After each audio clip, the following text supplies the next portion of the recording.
Today we'll be looking into forgotten Pokemon games that have been lost and forgotten by today's media. Let's dive into the mystery of lost Pokemon games forgotten by today's mainstream media.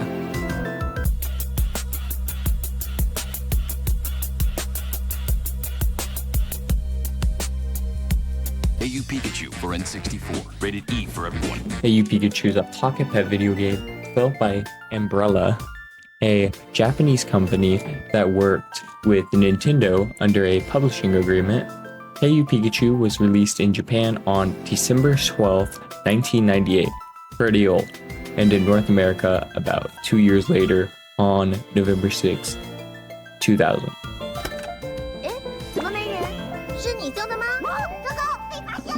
You start the game and Professor Oak asks you to help him test out the Poke Helper, a device that lets humans talk to Pokemon. The game is set in the Kanto region where the player is introduced to a wild Pikachu.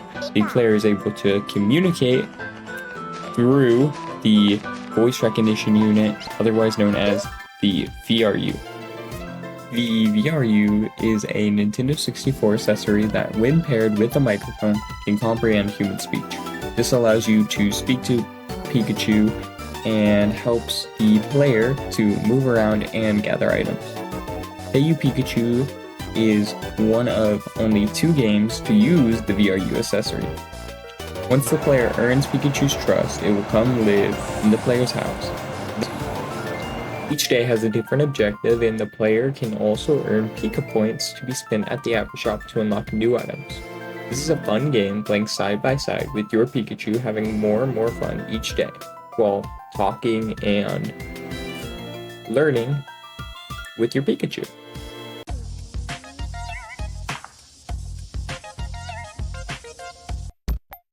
Okay, now we're going to switch it up and go to some arcade games. Dance Dance Pikachu, as I like to call it, or Dance Pikachu, is a Japanese arcade rhythm game developed by Banpresto.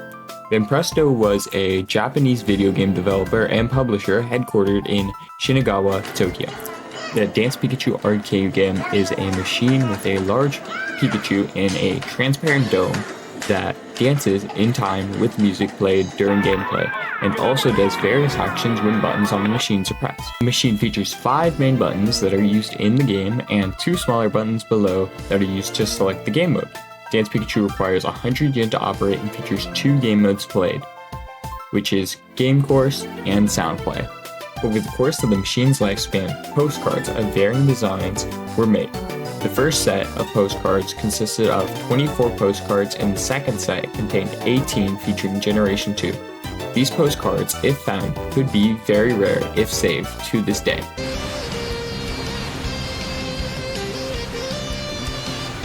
Pikachu's Great Surfing Adventure is a Japanese arcade game developed by Sammy Corp and published by Banpresto, released in the early 2000s.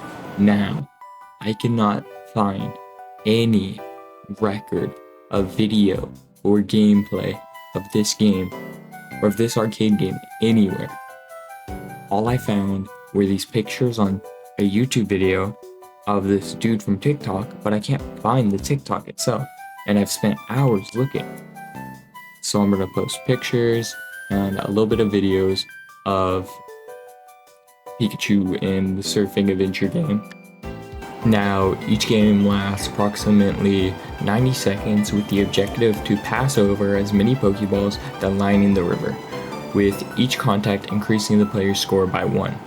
Going on land or coming in contact with any Voltarbs or Whirlpools will cause the conveyor to slow or stop, costing the player valuable time.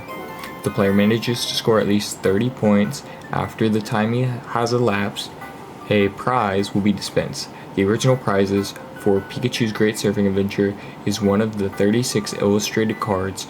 Now collecting 50 points or higher will reward the player with a special prize. The original special prize was a class license card featuring Pikachu, Lapras, and Pichu among its various designs. Now, in my research, it says that arcades that still have machines in operation now offer alternate prizes, including trading cards from a number of franchises.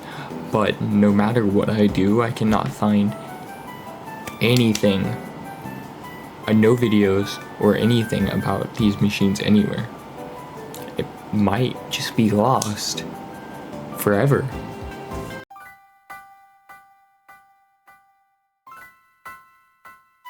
Pokemon Zini Cards is a game for the Pokemon Mini.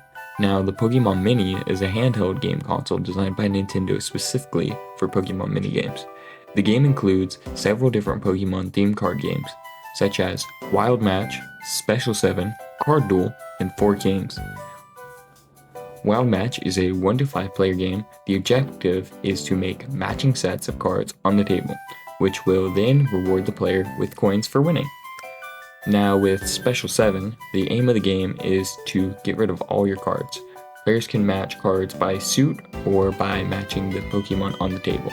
Next up, Card Duel is a 2-player game, only both players have the same cards, and the player that plays the highest value card wins the cards on the table.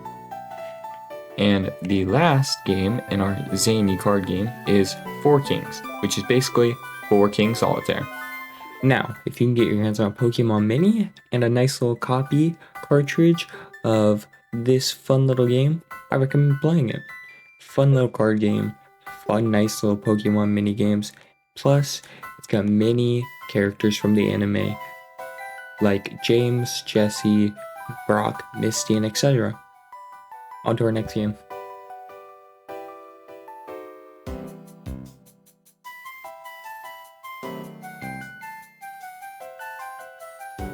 Learn with Pokemon Typing Adventure, an educational typing spin-off.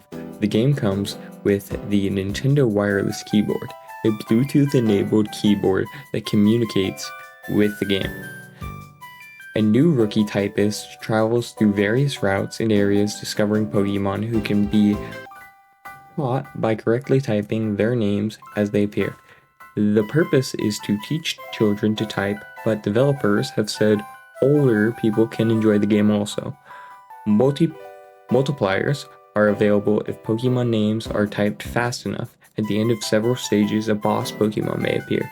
The bosses are Reshiram, Zekrom, Cobalon, Serperior, Ho-Oh, Lugia, Terracone, Virizion, Zoroark, Kyogre, Celebi, and Groudon. Each course has specific requirements to obtain a bronze, silver, and gold medal on that course. Obtaining a large number of medals grants the player access to unlockables.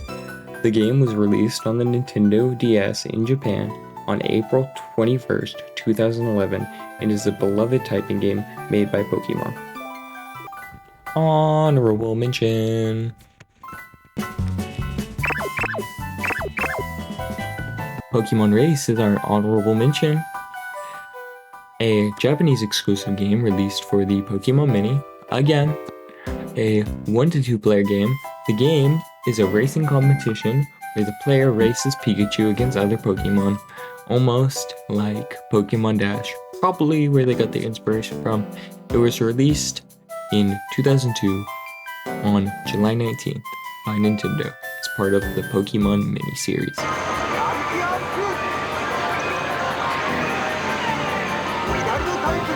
Another arcade game that solely focuses on Pokemon battles, Pokemon Trio. The game uses special pucks that affect which Pokemon can be used. 3 Pokemon are used on each side, hinting the name Trio, a mashup of the words battle and trio. Upon starting a battle, the player has 60 seconds to scan up to 3 Trio pucks, using the infrared scanner in the center of the console. The data is then transferred, and each respective Pokemon will appear on screen. Unlike Pokemon battles, in the core series, the HP displayed on each puck is used to create one overall HP bar, as opposed to belonging to individual Pokemon. So we got one big bar that will be for your whole team instead of each singular Pokemon.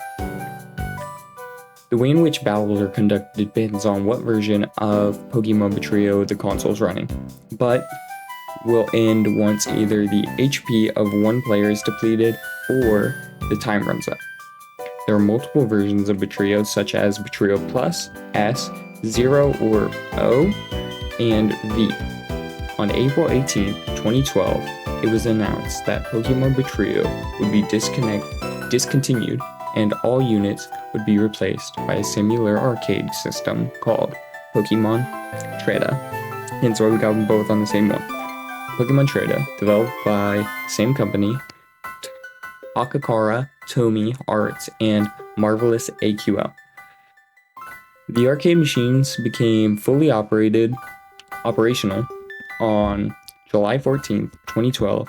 Upon inserting 100 yen, players can choose between two game modes, Battle and Catch, and Quick Catch. Battle and Catch allows players to play the game in its entirety, while Quick Catch enters a short sequence in which a quick ball is thrown to catch and dispense a random Pokemon. Besides that, it's basically the same, just a more updated version. Those were multiple Pokemon games and systems forgotten by today's standards.